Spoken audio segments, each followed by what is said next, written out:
Good afternoon, guys. Please join us.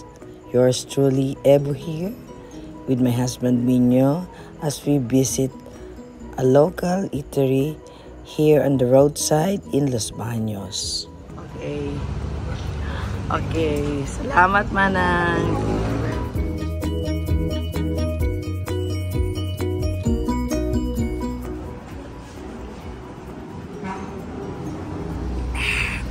Nanay Merly, yung Mundin po pala ay apelido nyo.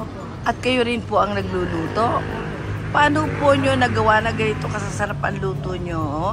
Ito po, ayan. Ito yung mga kainano namin. Masarap lahat. Oh, nakita po namin ito, napanood namin sa YouTube na mag-asawa. Na nag-aaral siya nung araw sa UP. Dito na siya kumakain sa inyo. Napadaan kami, nakita namin, ito pala yung tindahan. So, ano pong secret para maging masarap talaga ang luto? Mula sa puso, pagmamahal. At sa Diyos. Ano pa po? Ano pa yung ibang secret bukod doon sa pagmamahal? Malinis? Malinis. Kailangan po malinis para babalik-balik ang customer. Kayo po mismo naglilinis ng mga mga ako mismo nagluluhugot ng mga... Ayun. Ayun, si Kuya Bruno daw siya. Pinsan po ng asawa ko. Okay. Si Patay Kuya... na kasi asawa ko. Naku, malungkot naman pala. Pero ito, 1 year na siya. 1 year na. Nalilibang naman kayo dito. Salamat sa Diyos. At tinutuluyan yung tuloy-tuloy po kayo nagpapakain ng masarap at malinis na pagkain. Ano po? Sige, Manang. Salamat, ha. Babalikan ka namin. Opo, thank you very much po. Thank you po.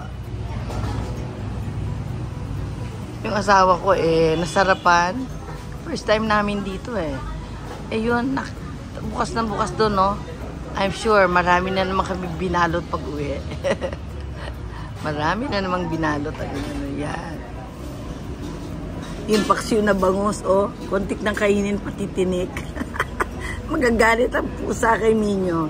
Itong curry, itong kinakain ko. Ang sarap ng kanilang chicken curry. Ito naman ay yung anong tawag dito, yung nilalagyan dapat ng itlog na sisig. Pero siya, hindi kaya ng aking powers kasi manghang. Yan. Ay, ang munggo, ubos. Said na said. Ayan yung kanyang kinainan. Ang munggo, napakasarap din. Ubos na ubos. Akin naman, medyo mahina. Kaya ayan lang. Tapos, meron sabaw. Ang sabaw, yung Batangas goto daw, ang tawag daw doon ay papaitan. So, masarap naman yung sabaw. Pero siya, distinct taste ng mga, I think, ng mga innards ng beef. So, all in all, masarap. Tapos, siguro mura din to. Hindi pa kami sinisingil Hindi namin alam kung magkano yung pagkain. I'll let you know later. Kasi si Minyo, ayun, busy sa pagpapabalot. Yan. Ang tao dito, si Ate Merly Mundin, yun ang may-ari. Tsaka yung pinsan nila, si Kuya Bruno. Ayun, si Kuya Bruno nandun, yung naka-orange na siya yung very very nice na cousin nila. Tapos ito yung ayan, simple lang siya pero mas mapresko. Ayan, mapresko dito, may mapresko dito kasi ayan, ito yung lugar ng araw.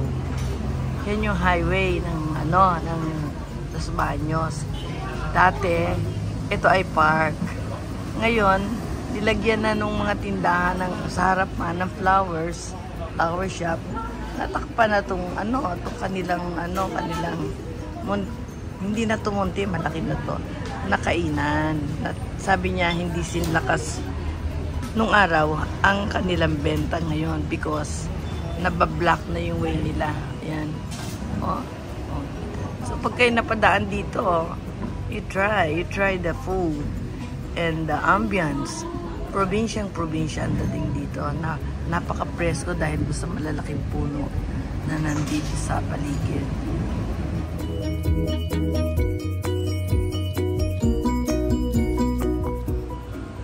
Ano sabi ko sa inyo? Maraming babalutin. Eto, 1 linggo na kaming may ulam, oh. Hindi ko alam kung ano ito mga pinili niya. Caldereta. Kaldereta, ano pa pa?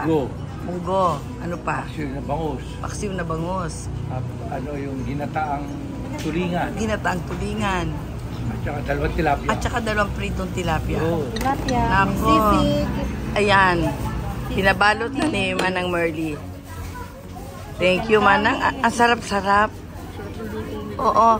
Kasi bihira. Kasi minsan kumakain ka sa labas.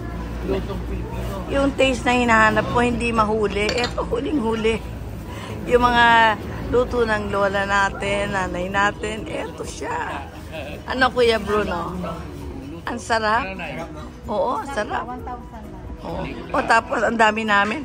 1 linggong ulam, 1,000. O saan ka naman nakakita ng ganyan? Ay, nako. Ang sarap. Thank you. Thank you. Ayan, Kuya Bruno. Yan na yung 4 na napili ko, no? Ayan, yan ang tinda ni Kuya Bruno. Yung mga halaman.